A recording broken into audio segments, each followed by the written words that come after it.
You're listening to BQN. Assimilate the audio.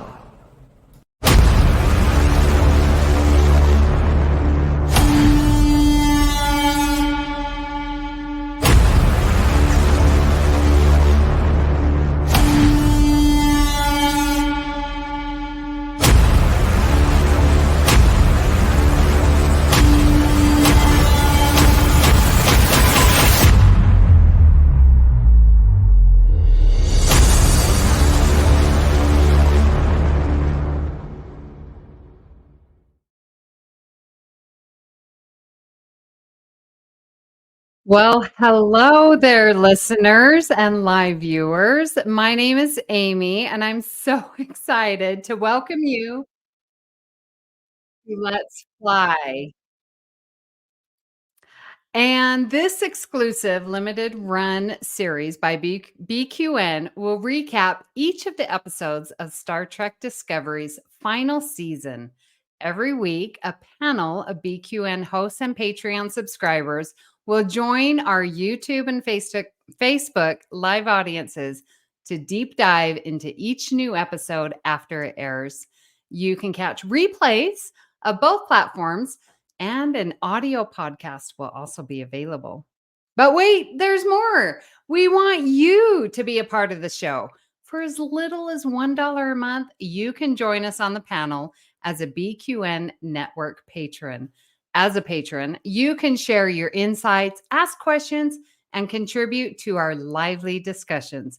So if you're ready to get more involved, become a patron today. For everyone else, we welcome you and your comments in the live chat, and we will put them up on the screen as we go through. So without further ado, I would like to introduce today's panel. And with us today, I'm just going to bring them all on. We have, let me get them all on. Jonathan, hello. Hello. And Christos, welcome. Hey there. Jim, hello. Hello. Peter, welcome. Hi, hello everyone. Hi. And JJ. Hello everyone. Oh my goodness. Well, we have a lot of people already in our chat. Oh my gosh, hello. And one of them is Davey, I think, because Double T Media does say big love from Manchester. Oh, what? Oh my goodness. There it is. Our boys in Manchester. Hello. And hello. Oh my gosh. I'm so excited. I think this is the most chat appropriate comments that we've had. Yay. Well, okay. Oh, this should tell you what people think of Erigah. Yes. Oh my gosh. Okay. Can we? Yes, we are jumping in. Discovery Erigah. Let's get your initial response. And Jim, let's start with you. I for the most part actually did enjoy the episode. I liked finding out more about Locke's backstory, finding out more about the Breen. I'm losing words here. I just enjoyed the episode as a whole. Very good. And Peter, what about your initial thoughts? Similar to Jim. Enjoyed the more reveals related to the Breen. This was more of a diplomacy or diplomatic theme episode. So I know Star Trek explores that diplomacy episodes from time to time. So I felt this was that version of that for season 5, and also like the sort of a lot of the returning guest stars. So we several guest stars that I'm sure we'll dive into a little bit more return after being away for at least a few weeks, maybe a few months or longer. So it was nice to see them again. Yeah. Mm-hmm. Yeah, very good. Yeah. All right, JJ, how did you like Erigah? I liked it. I felt like it had a lot of energy. It was very cinematic, in my opinion. It kind of matched up with the very first episode. It was very enjoyable. I've actually watched it 1.5 times. I didn't get to complete the second time, but yeah. Yeah, now I know that we've had difficulty trying to at least get one watch in before Let's Fly. Very good. Jonathan, now we know that you watched a lot. How many times have you watched it and what was your initial response? So I got 2.5 watches. 2.5. I feel bad I didn't get to finish it a third time. Oh, But shame I on really, you. I really enjoyed it. I thought it was a good classic Star Trek story, heavy on the diplomacy, and we'll get more into that a little bit later. But I love the way that carries out, and I thought it was also like a fun episode. The moment you hear Jet Reno's going to be coming up, you're like, oh yes, this is great, awesome. It's we're in for some fun. So it was a great episode all around. Very good. And Christos, your thoughts? I really like this episode. I mean, anytime you're gonna bring in diplomacy and give me Reno and Serena in one episode in big doses, I'm gonna be happy. But I felt like it was a big action episode. It moved fast, and I kind of think it sets up what's going to be the next 3 episodes. Like the finale, right? It's like, here we go, or let's fly. Yes. Yeah. I feel like we had a little slump. I mean, this is my personal opinion, but this episode, I was loving every storyline. I felt like the pacing was perfect for each little story part. They all combined together.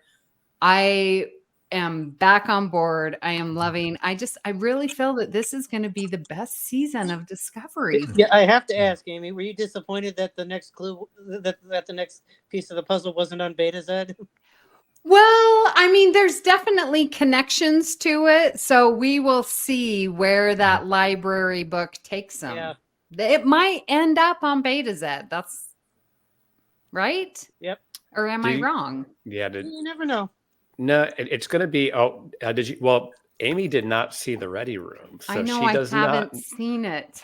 I haven't seen the Ready Room But yet. was it? It wasn't in the preview though. They mentioned they were heading for the Badlands. Right. Yeah, they're going to the Badlands, So- but there's that connection to Beta Z. Yeah, I just like that they said the clue, the library card as it's being referred to, is from 2371, I think, which would have been season 7 of TNG. Interesting. Well, that would've Because been- go ahead, Jim. No, that would have been like season.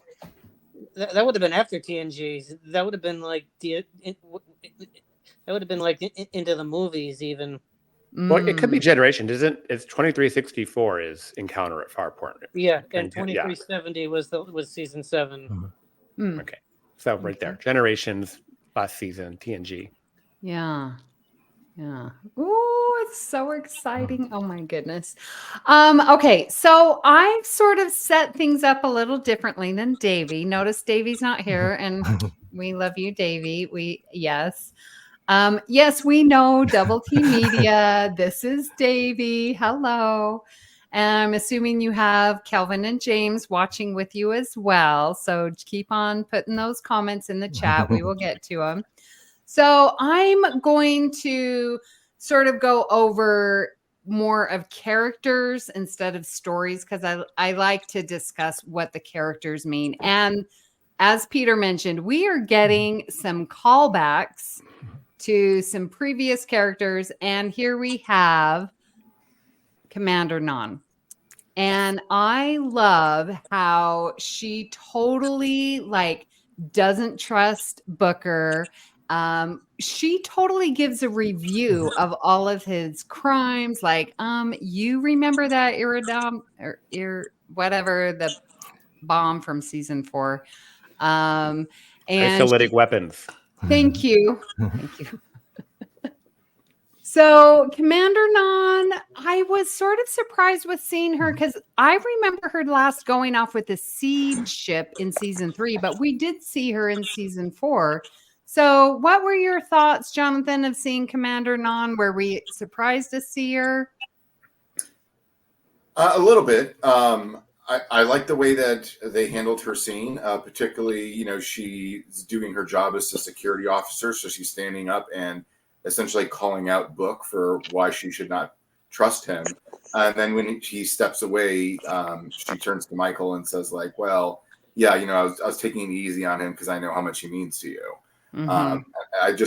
I love the way that handles because it does show she's got a job to do, but she's also cares about her friends, and that history is there. Yeah. JJ, what did you think of Commander Non? Like, I almost felt like I wish we would have gotten a little recap of where she's been, because it's been a long time since we've seen her. Yeah, it has been a minute since we've seen her, but it was nice to see her. I also liked that little, comment that she made to Book, and I really liked what she said to Burnham. Like, I know how much he means to her, and to me, that just signifies that maybe they're still going to get together. So, yeah. Yeah. So, Peter, when she came on, like, she was like security, and I loved how she was like for sure on her job. Like, this is my prisoner. She's my responsibility, and like was taking ownership that she lost Maul, basically. Yeah, I think it's sort of in a way, even though we've only seen her not that frequently, but each time she appears on Discovery, in season 4 and season 3, I think she kind of it's really the same person, and she's been growing. She's, taking her security job very seriously, thinking, what bad things can happen. So I think I kind of like that, that aspect of her. I did. Yes, we saw her in the beginning, and we saw her kind of towards the end. She really wasn't involved in the middle, so I wouldn't have minded having her have a couple of more scenes in the episode yesterday. But it was great to see her. I did not expect to see her. I was pretty surprised when she showed up, because I kind of avoided, but I didn't pick that up in any of the tweets or the social media, so I was pleasantly surprised. So it was really nice to see her, especially if this is the last season of the show. It was really nice to bring her back, at least one more time. Who knows, we may see her again in the next few weeks. Right. Yeah. So, Christos, I was not expecting her, and especially when we are not seeing a lot of like our Owo, Detmer, they have been absent for a while, and then to all of a sudden have Non back in. I'm getting confused. Like, who are our supporting characters? Well, I think it was said well on another podcast I heard this morning. It was like, there are no supporting characters in a sense. You know what I mean? Like, the worst thing they ever did was not make the bridge crew even more revolving, because they never really intended to flesh these people out. Because I think the reality is those actresses just had something else going on. The same way I think it was just revealed that Saru, what's his name? Doug Jones he was promoting Hocus Pocus 2 when these episodes were being filmed. That's why he's not in them. And so having Non back, I think, is great. I love that they didn't go into this big exposition of where she's been, because things are moving fast in this episode. And I hate when things are moving fast, but people have these sidebars in order to like fill the audience in. It's like, she's been working security for the Federation. That's all we really need to know. And I love that she's pushing back on Book, because Book walks around like everything is his business. And, the only weak part I have with this whole season is Book's connection to Maul, because he had his connection to the last season story with his planet being destroyed, and that motivated him for going rogue. And now he's got this relationship with Maul, and now he's already hinting that he's disagreeing. So I think Non is right to check him, because I don't think you can still fully trust that Book's going to listen and do what he's supposed to do. He's always going to have that rogue element. So she definitely has the comment or the relationship with Burnham, and we've talked about like that's why I went easy on him. So, Jonathan, how do you feel that Non's character is fitting in, like walking in, and Book's trying to involve himself more than maybe he should be? I think Book's trying to be useful. I mean, you got to understand, like, he technically doesn't have a job. He's a prisoner there on loan for this Red Directive. I keep forgetting that's what they call it. But since you had brought up Detmer and Owoshikun, it made me think in this episode, like, where the heck is this ship depot that they're taking the ship to? Like, where is this? How far away is it, and how are they getting back? So did make me think like what happened then. But Christos brought up an interesting point that apparently the actresses were working on other things at the time. Mhm. Just remember, the ISS Enterprise only has warp 7, so they can't get going as fast as the other ships. Right. Well, yeah, and it's like, okay, so they take the ship, like Discovery could, get there in 1 second, pick them up, and then come back. Like the spore drive is instantaneous. Just saying. Yeah, we don't know where the ship depot is that they keep referring to. One of the things with this episode, I felt like it raised some questions that never really got answered. So they mentioned twice about the Breen destroying a city in the Federation. What are they talking about? Wasn't that in Does DS9? anyone know? Wasn't that San Francisco? We have 900 years of history to put in. So, yes, I think sometime that happened. But Yeah, that not didn't Deep bother me Space so Nine. much because of the 900 years. Mm-hmm. Well, I wanted to know more about that because they talked about it like, several times. Like, well, everyone knows what happens the first time the Breen came. It's like, no, I literally don't. Please fill me in. That's what Fill the me books in. are You for. told me that the city was destroyed. Yeah, I What can city? say, What planet? What that's happened? why that's how Una McCormick has a job. Right. Yes. Yes. Okay. So talking about the Breen, the Culber. Maybe I have one other thing to say about Yes, Jim. quick. I just loved the fact that, like, when they had that fight scene, she was the one who held her own against Mal, probably the longest of anyone. Mm-hmm. So it showed, like, she is a really tough cookie when she has to be. Agreed. Mhm. Yeah. Yes.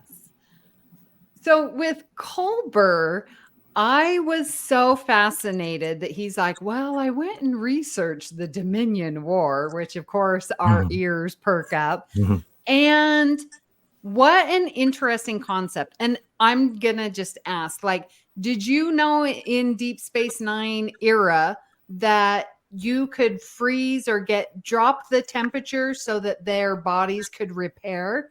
I found that so very interesting. And so they're like getting to Admiral Vance, like, we need these freezer things to come in so that we can, fix Locke. Like, was that like predominant or is this new information? Does anyone have a?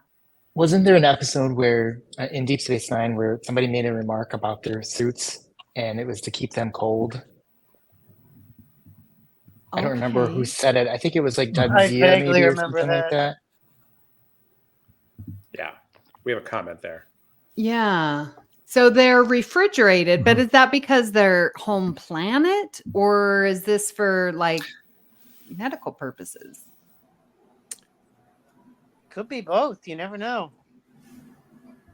Well, wasn't the I thought there were a few comments in the 90s Trek about the planet being cold. Yeah. So there was so I got the impression that like their home planet is just a frigid environment, and that might be where refrigeration suits come from. Okay. So Christos? two things. Kevin in the comments, I was right. The Breen attacked San Francisco back in DS9 and caused all that problems there. And secondly, I think it was also said in DS9 that the Breen don't have blood. They have something else. So we saw, what's his face, Locke bleed in the last episode, and they keep talking about blood oath and stuff. So I think there's a little bit of canon issue going on there. Anyways.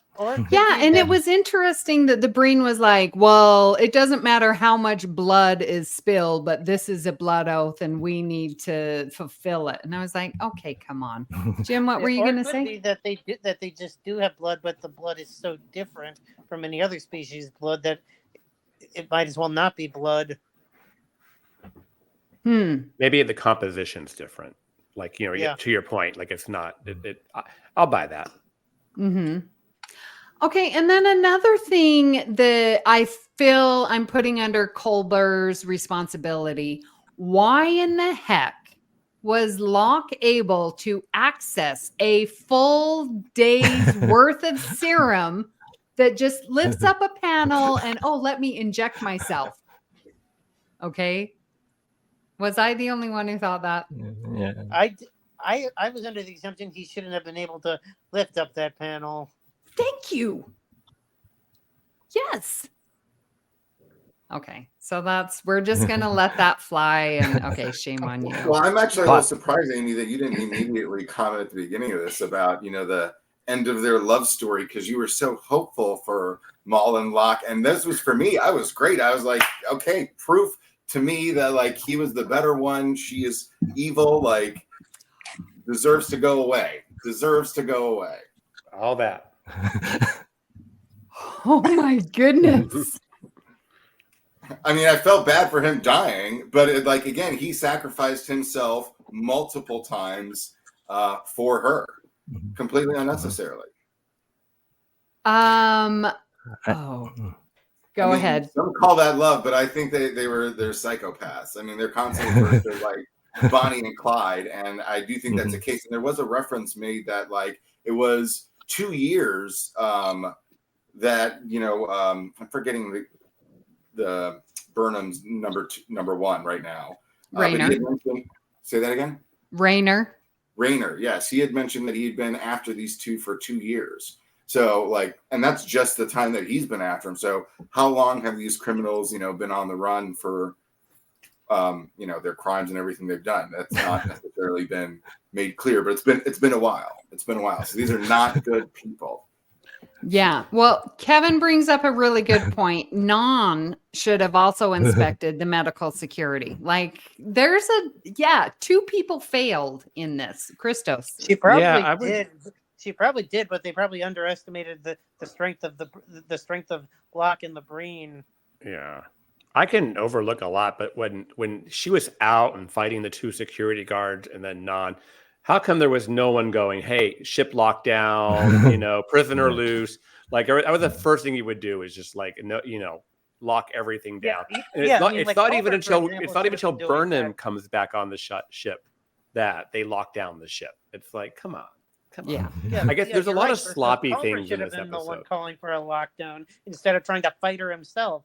Yeah, but I was very impressed with Colbert fighting her. I mean, that was some serious moves there, right, Peter? That was entertaining. Yeah. I think he lasted longer than I thought he would for a doctor. So I think for a security officer, you kind of expected it, but for a doctor, so I think he was good. Yeah. We've seen the doctors kick some butt in Star Trek. I mean, yeah. Yeah, I mean, Badass Bev got into a couple of fights.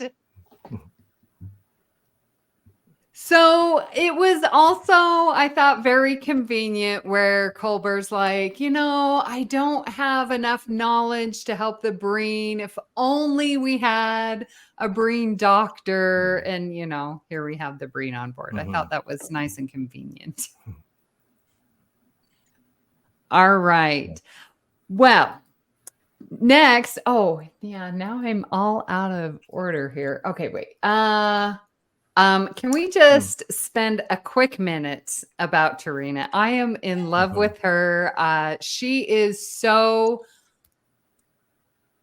competent. Yes, and measured and efficient and wise. She's wise and listening to others. Okay, just talk to me about Tarina. Who would like to go first?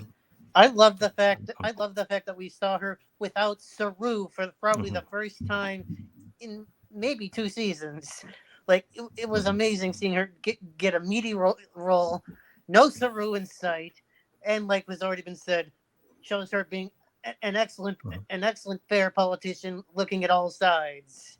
Yes, and did not have President Rillick there, which we miss, but we love seeing Tarina. Peter, what were your thoughts when you saw her? Yeah, actually, very similar to Jim's comment. I think the, not having Saru there, not having Rillick there, I think she kind of for me, she was almost like the MVP of the role for this episode, because she really stood against the Primarch, the leader of the Breen, and she kind of had expressed use her Vulcan logic.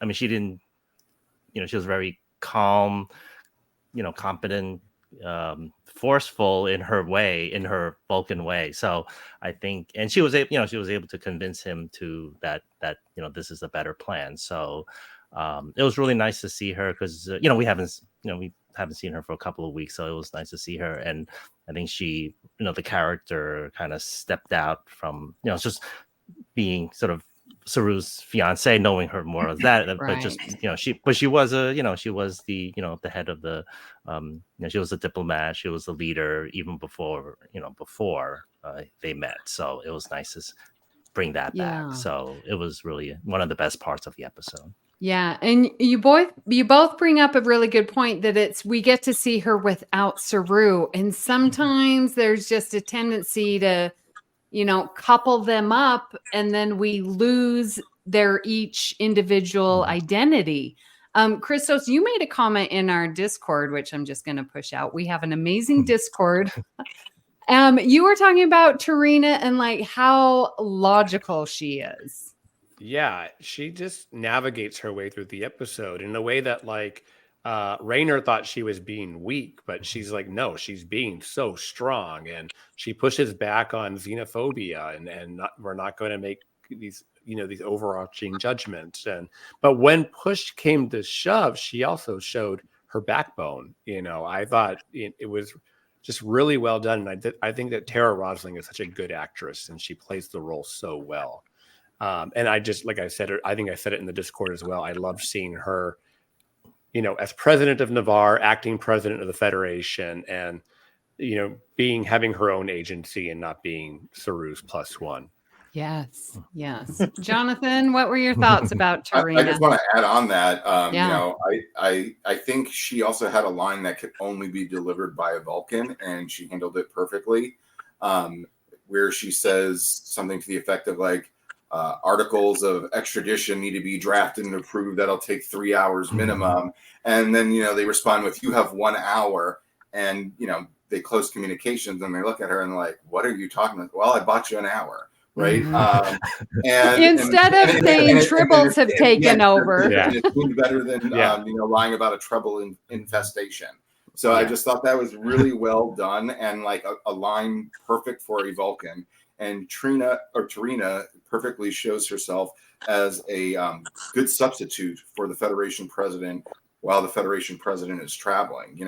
At first I thought, well, that's a little odd that suddenly this person would be put in place. But I mean, after what happened at the end of the last season, it does logically make sense. And she proves herself that she's playing three-dimensional chess while everyone else is playing checkers. Raynor is angry, saying she's not doing enough, or she's like, I already understand where you're coming from. I've got that taken into place. And in that negotiation scene, she presents it like, here's what's going to happen. All right, well, second option, we're going to screw you over. It's like, oh, you know what? There is a third option. You can just, screw off. And I think like the 45 metric tons, the first offer, that was so stupid of them not to take. Like, I don't know how much it's necessarily worth, but 45 metric tons of dilithium. They said there's 6 factions. Use some of that to buy off 2 or 3 of the factions. There you go. Like, you're the next leader of the Breen Empire or Imperium. Jonathan's thinking like a Ferengi. So Kevin made a little comment here that she spoke Breen. I don't know if she spoke Breen or understood it or whatever, but she did translate something much differently and more accurately at one point. So that all happened kind of fast. Jonathan, you saw it like 3 times. How did you read that part? I loved it. So this is for me, a person who can understand conversational Greek much better than I'd speak it. When I worked in various retail stores, if I would heard people speak Greek, I wouldn't let them know immediately that I'd speak Greek. And if they said something nasty to me or about, the place of working, then I'd say oh, thank you and have a nice day in Greek to them. And I took that as oh, a perfect way. She's like, oh, I understand what's going on. And I'm not going to let you know that I understand what you're saying until you go and insult me. And then when she's insulted, she lets them know, I can understand what you're saying. And I deserve the respect. And then when she comes back with that final negotiation, she's like, we try to be reasonable with you. You rebuffed us, and now you've insulted us. So like, screw off. Like, I am above this. And it was a very strong show of power without any use of force at all. Yeah. She's Yeah, gonna go I down was. Yeah, I was so shocked. I'm like, that's in my note. She speaks Breen. Like JJ, when you saw that, or when you saw Tarina, what were your thoughts? My first thought was that she's very badass in a Yes. very professional sense. That scene was that part was actually my favorite part, when she actually spoke what he actually said, and like that immediately demanded respect from them, and I love that. Yeah. All right. Well, next I felt Rainer. He is still like, what is going on with him? Has he not learned? He keeps going off, and Burnham's like excused him this time because he was just still. He's the Worf character. I feel like shoot first, ask questions later, and of course we're gonna have this typical character in any story because they are telling a story, I feel, about human nature. And he seems to have all of the negative human traits, like not understand. All Breen are the same. That is absolutely ridiculous. You deal on individual basis. Like, it's so ridiculous that it's like, okay, he's teaching us a lesson. So how did you feel that like Rainer fit in with this story? I just feel like he's getting so overused of negative human characteristics that it's like, okay, I get it. Christos, what are you feeling about Rainer? A couple of things. First off, he's a bit overused because if you think about it, when he's at the table with the president, and I don't think he would have had a seat at that table. Why wouldn't one of the other captains of the other starships be there? Somebody who's higher in rank. So he's obviously there because he's a paid actor, and they don't have to hire another actor.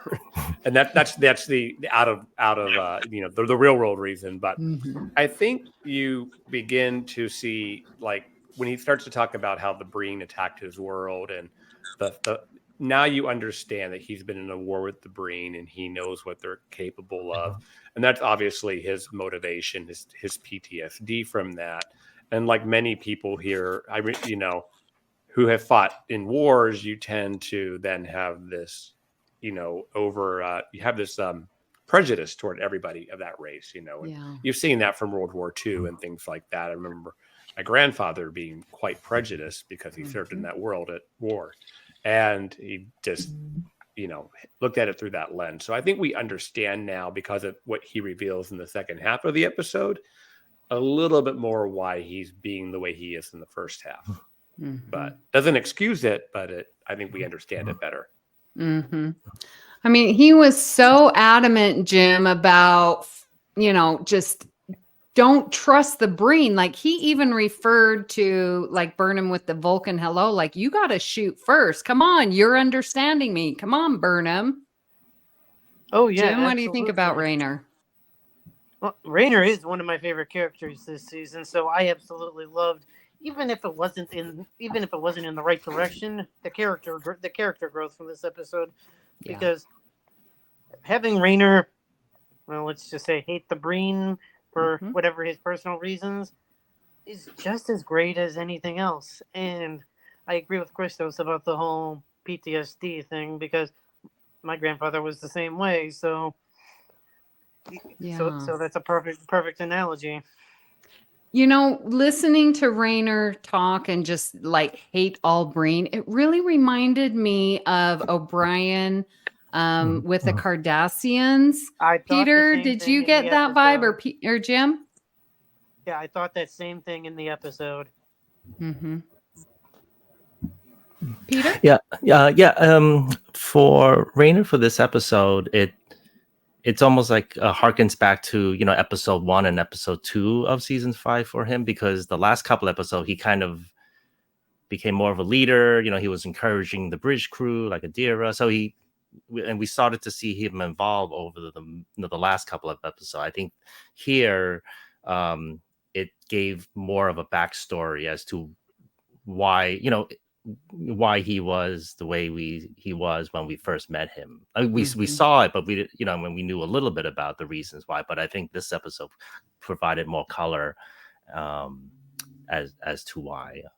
So I guess we'll see. I mean, it sounded, whether the next three or, sort of the final, the stretch run of this season, to see whether he will sort of where he goes, whether he'll continue the way he was the last couple of episodes, which he kind of changes or accepts things more, or whether he will take a little bit more time to adjust, because maybe in real life it does take, time to adjust to, after such a traumatic event. Right. So Cassie in the chat writes, interesting how Raynor was saying all Breen are the same. Then he was the one who knew Ruin's specific situation. Good job, Burnham, for talking to Raynor and getting that from him. So in the end, like, Raynor's situation really helped them come to this strategic move against the Breen. So JJ, how did you feel? Like, we needed him, or did we not need him? I guess I have a little bit of a different perspective. Like, when I think of Raynor, I think he actually reminds me of Major Kira from Deep Space Nine, right? And I think one of the things that he is being used to convey is that the burn was really rough for the Federation. He's still trying to make sure that, people realize that we can't be complacent. We have to still protect ourselves, that the Breen are a threat. And I think he's right. They are 100% a threat, and he knows them better. And I was actually in a couple of scenes, I didn't think that people were taking him serious enough about the Breen threat. But I did thoroughly appreciate the fact that, Burnham took the time to understand, as what she does really well, right? She takes the time to understand the crew, understand their positions, understand the situation, and get their story, and kind of build that connection to figure out the next step, right? She's very talented with that skill set, which I think is one of the things that lends to how great the show is. But I think he's constantly reminding everybody that, hey, things have been really rough. It's not just immediately peaceful, right? There's still things that we have to be on our toes about, and that's how I see it, anyways. Yeah, Raynor was significant, and even last week I remember Burnham taking the point and like talking to Raynor. Now, what is it really that you are having difficulty with? You're right. She does have this expert way of bringing out information and then being able to use it. Jonathan, how did you feel Raynor's role in this episode specifically was? So part of it feels like a loss of the growth that you see in some of the previous episodes, but he's triggered because he's dealing with his, former nemesis in a way, which is what we've all been talking about here. JJ mentioned that it reminded him a little bit of Kira Nerys. It made me think a little bit of Picard the first time he interacted with the Borg after he got assimilated. It was like a little overblown and taken because it was personal to him, right? It was very personal to him. He's like, you don't understand the Borg like I understand the Borg. And Raynor's basically saying, you don't understand the Breen like I know the Breen. Like, there is no negotiating with them. They don't care. And it's almost like these could be words coming out of Picard's mouth when talking about the Borg. So it just does go to show like that it is that personal damage and trauma. And he's not necessarily wrong, but he is wrong in the way he is become biased and can't see beyond his blinders, right? He's not wrong in saying like, well, you can't negotiate with them, but because they didn't really have a negotiation, right? They kind of presented him like an ultimatum situation. But he was completely wrong because he's blinded by his hate and his grief and his pain. And as Peter said, it'll be interesting to see where his character goes over these last few episodes. Are we going to see more of that personal growth come back and him end this series on a more balanced kind of place and not feel like he's just come back for this red directive mission to serve as, you know, the number 2 on the ship, when he's used to being completely in charge? Or are we going to, you know, see it go off a different way? I guess we'll find out in the next 3 episodes. Yeah. So Christos, he was very instrumental. Rayner was in, you know, we get the knowledge of Primarch Tahal, where she, you know, took over his world, and we learn all about her travesties. Like, it was his information that created this entire bluff for the Breen. So talk to me more about that. First, one more little point about his, you know, growth.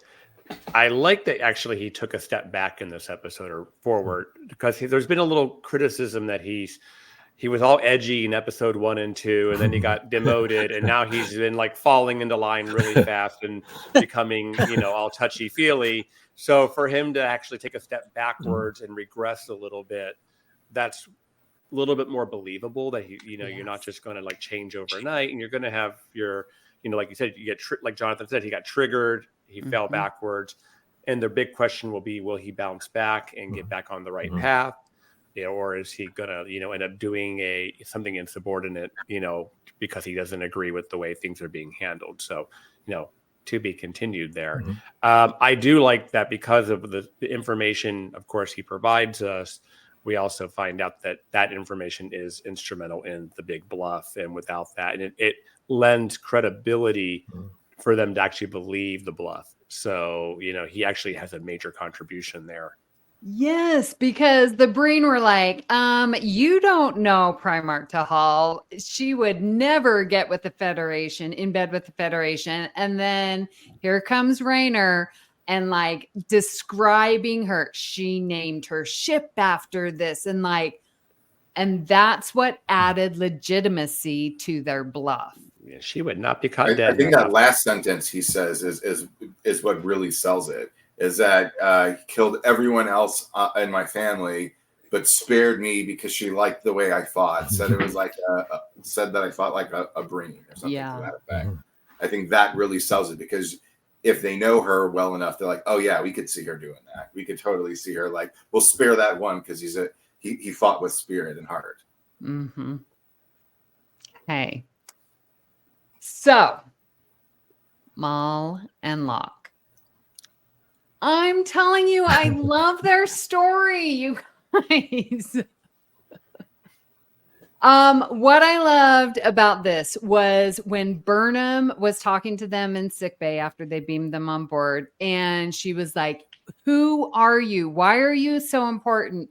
And you see it in other shows, but she was able to figure out just by looking at them and their glances of like, who are you? Are you the, you know, she doesn't guess nephew, but are you the cousin? Are you what? Who are you? Like, this development between Maul and Locke, and I just feel like their love is true because Locke has never experienced someone loving him for him despite who he is, like their differences. Like, Jim, how are you feeling about their love story? I go back and forth on it. Sometimes depends on the episode. Sometimes I enjoy it. Sometimes I'm like, yeah. This time, I was kind of more leaning towards, yeah. Like, seriously, it kind of seemed like a poisonous relationship in this episode. Well, but okay, so Peter, she gives herself up. She's like, I am going to, I want my last moments with Locke. I will surrender. Like, don't you feel that gives it true love vibes? Yeah, I mean, I think for this episode, I got I guess a more positive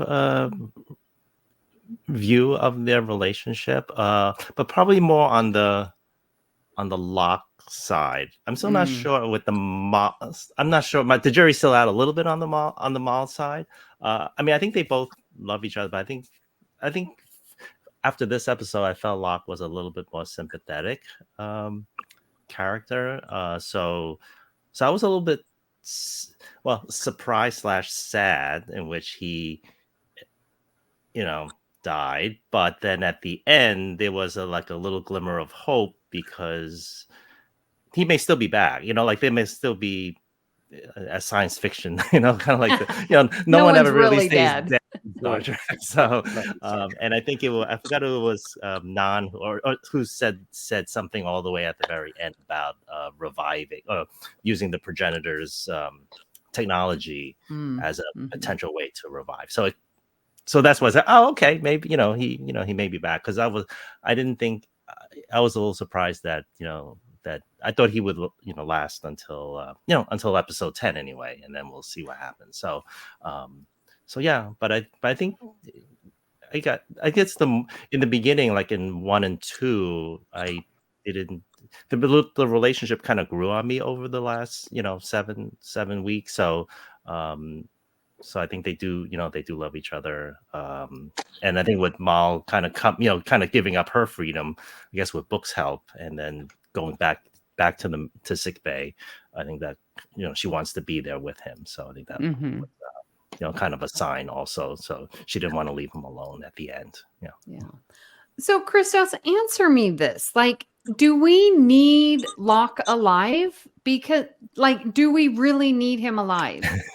Well, he seems to be important to the claim to, for the guy's claim to the throne. I heard one crazy fan theory online that she's pregnant with Locke's baby, and that's why she's going to be valuable to the Breen. That might be nuts, but the very soap opera. It is a little weird that episode 7 and he'd be dead already. So I don't think he's done. I kind of agree with Jonathan's comment earlier that he's the far more likable one of the two, and I kind of wish it had gone the other way around and maybe she died. I don't. Yeah, I mean, I do not. I do over to the not enemy of the like her. Federation. I do not like her, but I do like him. So there you go. Wow. I mean, Yeah, they she both seems come hell-bent from on like destroying the dire Federation, doesn't she? situations. Jim, say that again.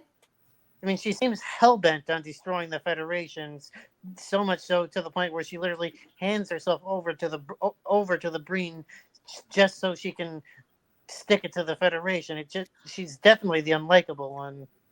So, okay, I saw that as she is hell-bent, and I will agree with you. She's hell-bent, ride or die, but she wants to be with Locke.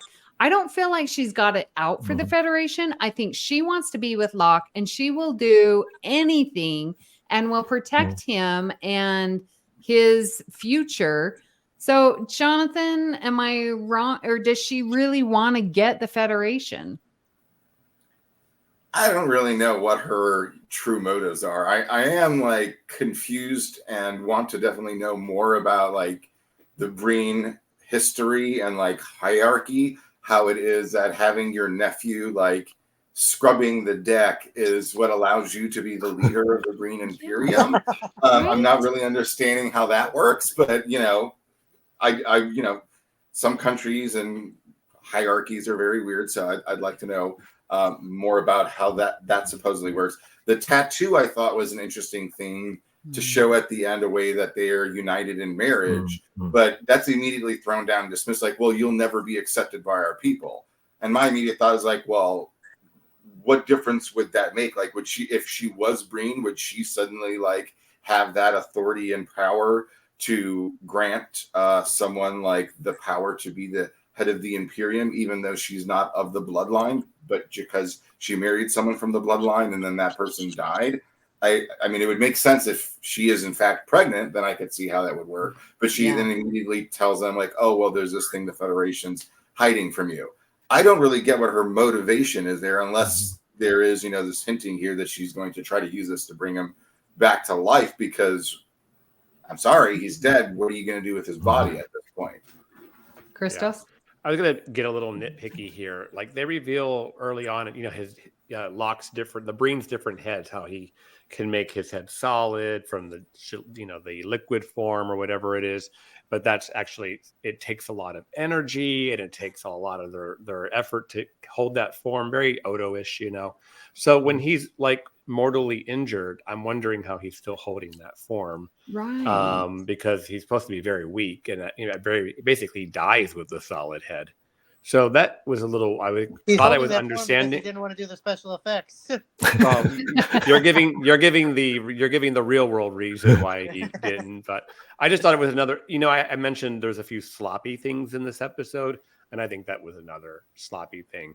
But yeah, I mean, if she is pregnant, that's going to be very Dooney in this, in that thing. But they did say you'll never understand the Breen, like you'll never understand us. So to your points about like how their command structure or their hierarchy work and whatnot, maybe it is just supposed to be so bizarre, and we're not going to understand it because it's very different. No, that goes to what Rainer and Torino is like. They'll never understand diplomacy. No, we will teach it to him. So the hubris that makes you think you will never understand me because I am wrong. That is 100% hubris. So JJ, when Maul was like, don't take him, the Federation is bad, they've got the progenitor, like she revealed all. I could not believe she did that. That was a twist because in my mind I'm like, Maul's gonna go with Burnham and Book and save the Federation, but JJ, this is not happening. She just ratted them out. Yeah, so I genuinely think Maul is madly in love with Locke. Yes. But her actions are guided by emotions, right? Like she doesn't put a lot of thought. I mean, she's intelligent, right? She's really smart, but she didn't think proactively here, right? Like I think she's less likely to get Locke revived using the progenitor tech by going to, with the Breen than what she would have been if she went with the Federation, right?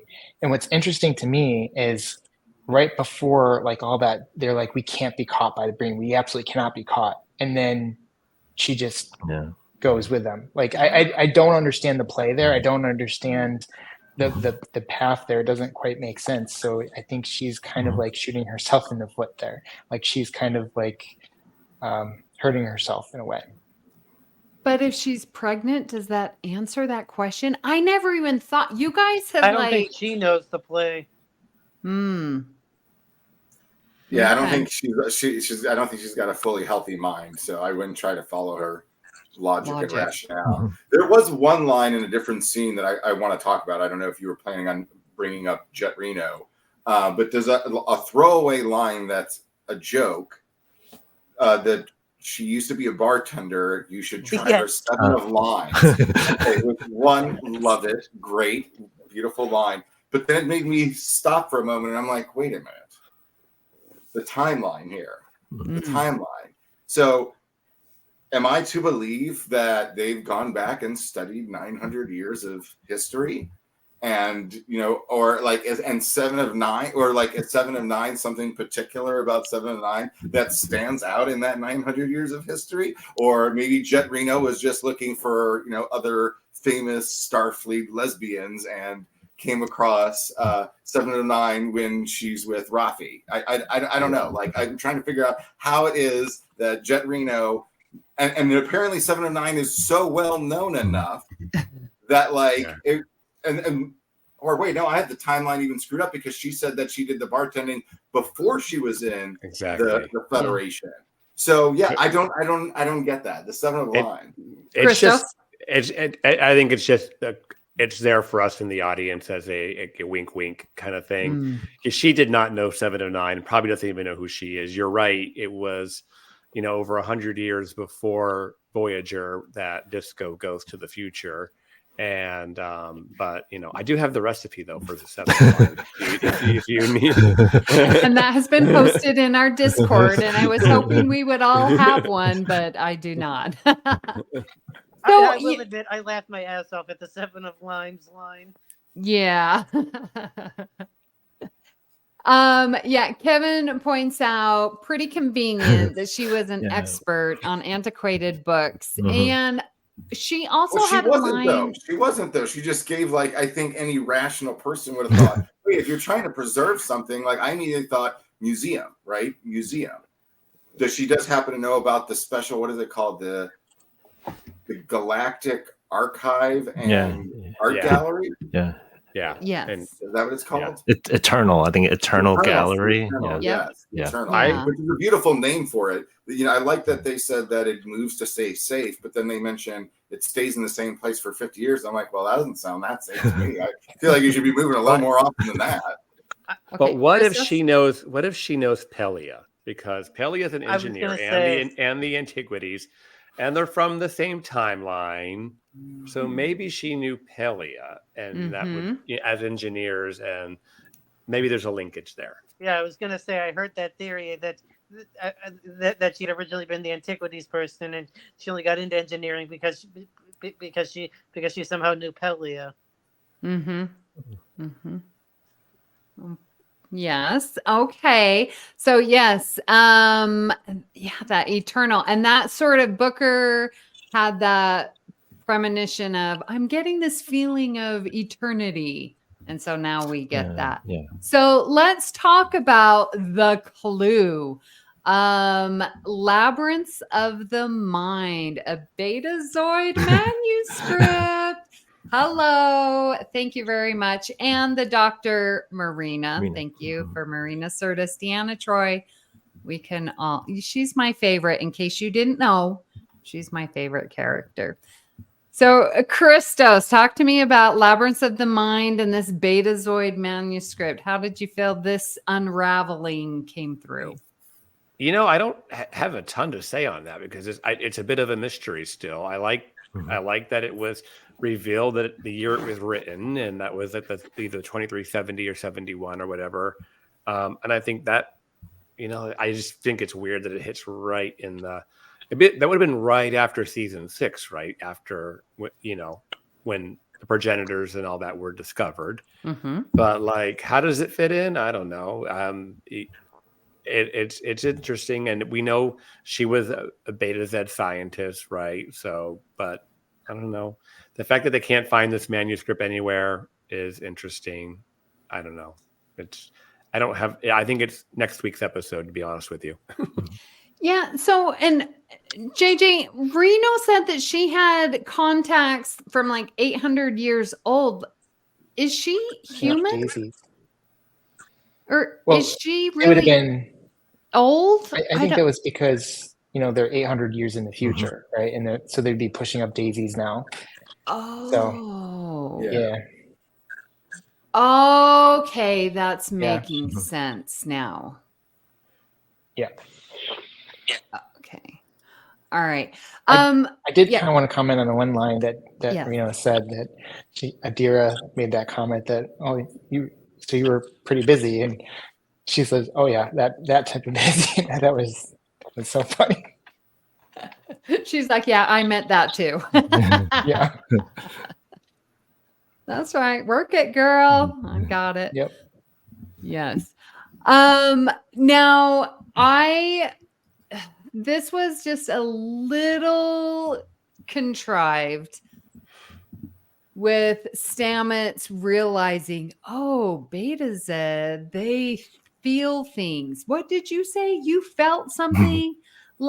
I just felt like that was a little contrived, but I did appreciate getting Book to, use his superpowers. I know that's not what they're called, but and to describe it and make a connection with this library card.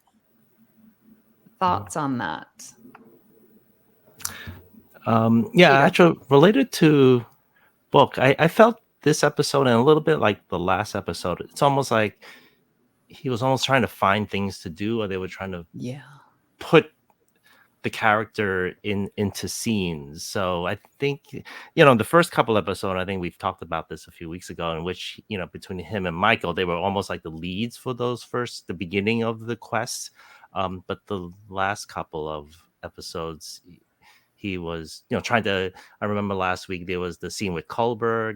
This week there's the one, several scenes with Stamets and Maul. So So I don't know. I guess his character, similar to Rainer in a way, in which the character is kind of evolving throughout the season, and so this way he's doing different things. But I, but I did like you said, I did like how he was, important in giving Stamets the clues of the library card and what it Mm-hmm. means. And it was a nice way to sort of bring back sort of book from last season, in which or season 3 and season 4, in which his skills or his kind of come into play. So that was good. But it'll be interesting, again, similar to what we said earlier with Mal. It'll be interesting to see how his character over the next the last couple of episodes will be, whether he how they're going to handle that. Right. So, Jonathan, with Stamets, he was so focused on, no, you can't do this book. You need to, the mission is the most important. Like, I felt like he was a little over the top, but how did you feel like that whole Stamets, like he just seems too focused? I don't know. I think we're seeing a lot in this season, hearkening back to the very beginning. And I think that's part of it here. We're seeing Stamets, he was started off as this really like rough kind of character. We're seeing him kind of do a little bit more of that recently. And I think it's because he's lost his purpose in a way, or he's about to lose his purpose with the Spore Drive going to be decommissioned. He doesn't have this as a project that was going to be installed on every single ship. They're not farming the mycelium network as far as I'm aware. So I think maybe that's why we're seeing him get a little bit more gruff, for lack of a better phrase. What bothered me with the library card is it's very intricate, and I feel like, I don't know, any card has some information on it, and this is made in metal. Maybe it's like worn off because it's 900 years old or whatever, or 800 years old. But isn't the information on there tell you the name of the library? Like that this is a library card and the name of the library, and obviously it'll tell it what vault, but that specific thing will matter once they actually get there. But I feel like that at first, once they mention, oh, like this is a library card, I'm like, well, shouldn't that be very clear from looking at it? Did anyone get the Picard calling card? Season 2. Season 2, yeah, I had the same. The Q, it was the Q. Yeah. That was used. I'm like, can I call the number? Will it be Q? So, Christos, what did you feel about this whole clue process of this episode? I mean, it tracks with what we've been seeing all season, and it's funny. I did like how Stamets was like the only one who really seemed to be worried about the mission. Mm-hmm. Like, hey, we are trying to do that, remember? And everyone else is worried about the Breen. And but yeah, I felt like it was a really good way that on the back, you had the Breen storyline with Burnham and all them handling that, and you had Stamets doing this. And by the end of the episode, okay, we've got it figured out. We know where we're going. And now we know what episode 8 is going to be. So it is really kind of been this scavenger hunt kind of season. And Mm-hmm. I like it. Yeah. Anything else with the clue? And I think next week, I think the title of the episode is Labyrinths as well. So, and I think this is the last... This is like the last piece of that puzzle, right? That's number 5. Yeah. So I think we were saying last week, it could be that the next, episode 8, they get that last piece, and then 9 and 10 will be sort of like the sort of the resolution climax, the big fight, or all of the above to close out the story. So, but they've been kind of moving along and having pace. I think I know in past seasons, sometimes we talk about whether if there's sort of a, middle of the season, sometimes it's kind of a extra scenes or, filler, as sometimes people say. But this, I don't know. So far, I hadn't gotten that strong of an impression that we've had that type of scenes. I think like a lot of the scenes have been pretty, they've all been kind of important in their own way in the different storylines. I guess you have all these different balls they're just trying to juggle. And so they've been putting a lot of scenes into all these different arcs that's going on. So that's been pretty good. Yeah. No, I agree with you. I feel like I said, the past couple of episodes were a slump, but this one, like, the pacing was right on. Every story was great. So I want to know, like, what do you feel, or what do you want to see that's going to happen? What hasn't happened? I'm just going to jump on and say I'm still waiting to see the connection between Book and Maul. I want to see that develop more. We understand there's this apprentice child, blah, blah, blah. You're the last person of Quajon that I know.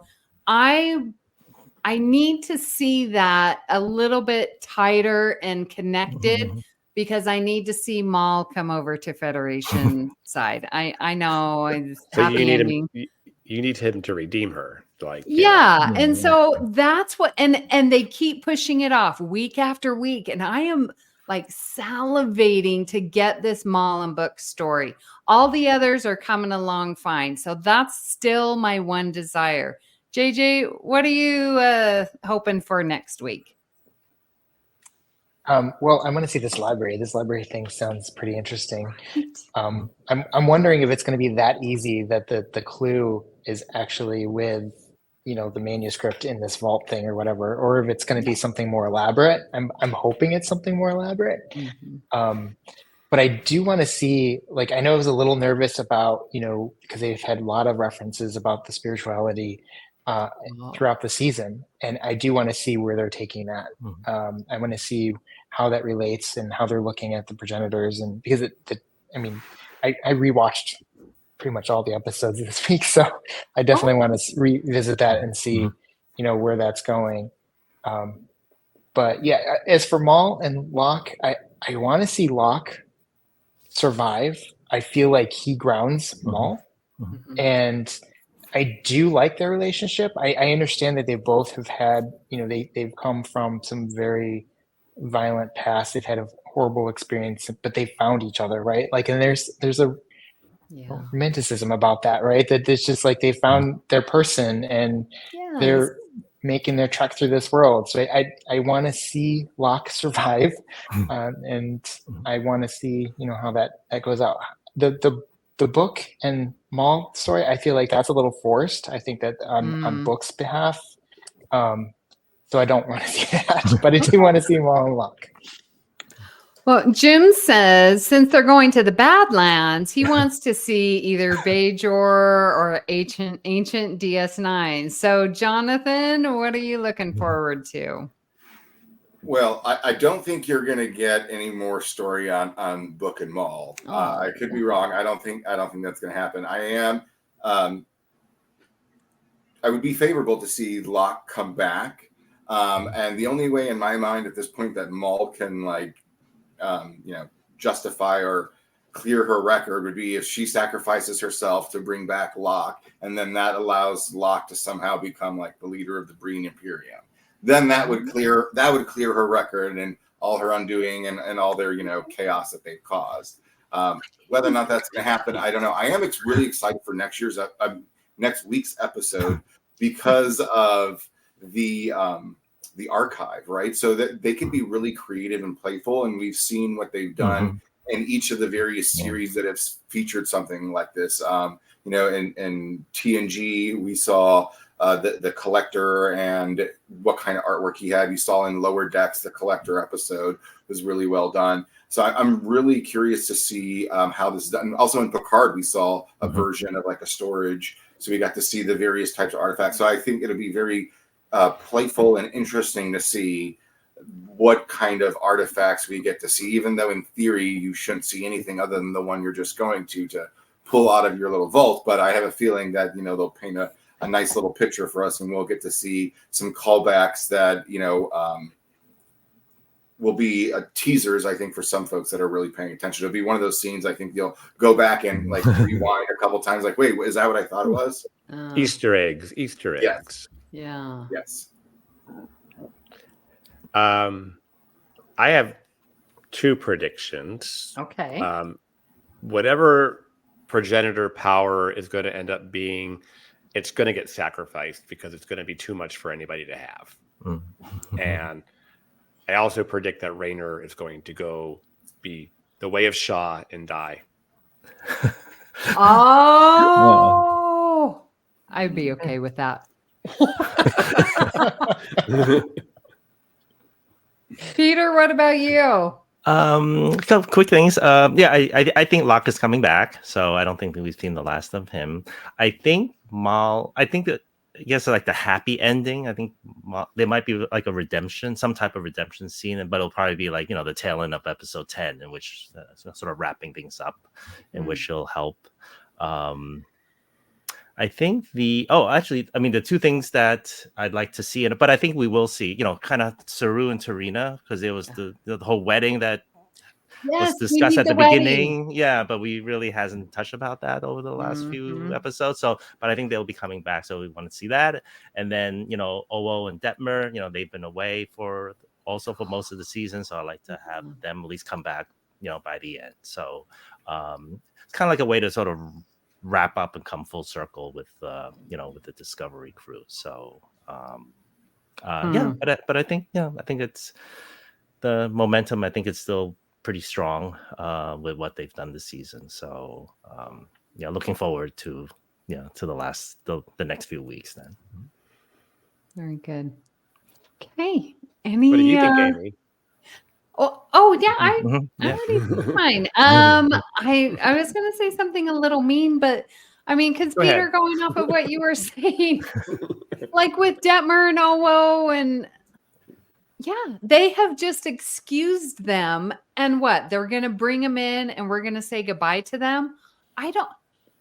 I feel manipulated by that, and so I don't want to see it, but I do want to see them one last time. But I don't think they should bring them back because they've dismissed them. Yeah. And I Yeah, do just- not appreciate that. And One thing I that- have these new people. I don't know who you are. Yeah, you don't really know them. We don't have the connection because they've only been there for the last Yeah. couple of weeks. So it's kind of odd, that whole They've part done of them wrong. the show. You got the beta shift. Right? Yeah. Lower decks got brought up. See, that's because we're not on the Enterprise D, the flagship of the Federation, where the best of the best go. I think you need to remind yourselves that episodes 1 through 10 of season 5 were never meant to be the end of the show. I know. And only the epilogue was filmed with it knowing it was going to be the tight. I know there were even some of the actors who were unavailable for the epilogue. So it's going to be, we'll have to see how the next few play out. Yeah. Yeah. Yeah. Well, thank you, everyone, for joining us on this Friday evening to talk about Discovery. And thank you to all of those in the chat. We have loved seeing your comments come through. So let's go around. And I know how Davey is so expert at this. I'm going to do this. So, Christos, tell us, where can we listen to you and where can we continue our discussion? Well, first, you can find me in Facebook in the BQN Collective. You can find me on Discord. You can find me on All Good Things with Amy and Mark. And, we have so many people. Kelvin. So that's I'm on that podcast, and I also do What's the TBev here on BQN, and you can also find me on Instagram at What's the TBev. Okay, Davey, how do you do this? How do you get to the next person? Do you know, Christos? Hold on. Do I have to change views again? I think you do. Okay, all right, Jonathan. Where can people find you? People can find me on Facebook. I'm in the BQN Facebook group. Also, I'm just listed there as Jonathan Michael Snow. Yes. Very good. And Peter? Sure. We could find me on Twitter. My handle is at PeterTrek1, the number 1. I'm also on the Trek Book Club, which is a member of the BQN podcast network now, and you can find me there at Trek Book Club. So great. And when is our next book coming up? Our discussion online.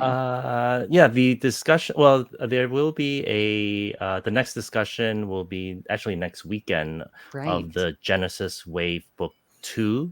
A couple months ago, we discussed Genesis Wave Book 1, and there was a lot of interest in discussing Book 2. I think people, including myself, people want to know what happened, so we'll be discussing there. But the next sort of book that is not part of a series will be at the end of June, in which it will be DS9's The Long Night, which is one of the earlier books sort of that takes place during the show. So a standalone book. So for more information, it's at Trek Book Club, and also on Discord, there's a channel, which, like the hashtag Trek Book Club. And I'm starting to sort of post information, just FYI stuff, and so there's another resource available. So feel free to just chime in or just post anything related. And to Christos, books. you had the book? Oh, actually, I it's book 1. I thought I had book 2 over there. Oh, darn it! That's right. I don't have hardback for book 2. Okay. Okay, great. Yeah, great. So so we'll be talking about that one. Okay. JJ, where can people find you? I am on Facebook. I am in the BQN group, and I am on Discord, and you can find me on jenadiah.com. Yes. And you are donning your amazing badge. So, yes. Well, okay. Oh, now I need to get me here. Well, you can find me here on the network, as Christos says, co-hosting All Good Things with him, Calvin, Kristen, and Mark. I'm also on Union Federation, analyzing the new Star Trek. I am favorite place, Discord, and also on our BQN Facebook group. So thank you. Now, listen, if you want to join this amazing discussion, you can do that spending $1 a month, BQN, at our patreon.com/BQN. Sign up now. And you can join us next week. Well, that is all the time we have. Next week, Labyrinths. I'm hoping some Beta Z, more information gets to come out with that. And so until then, make sure you live long and prosper.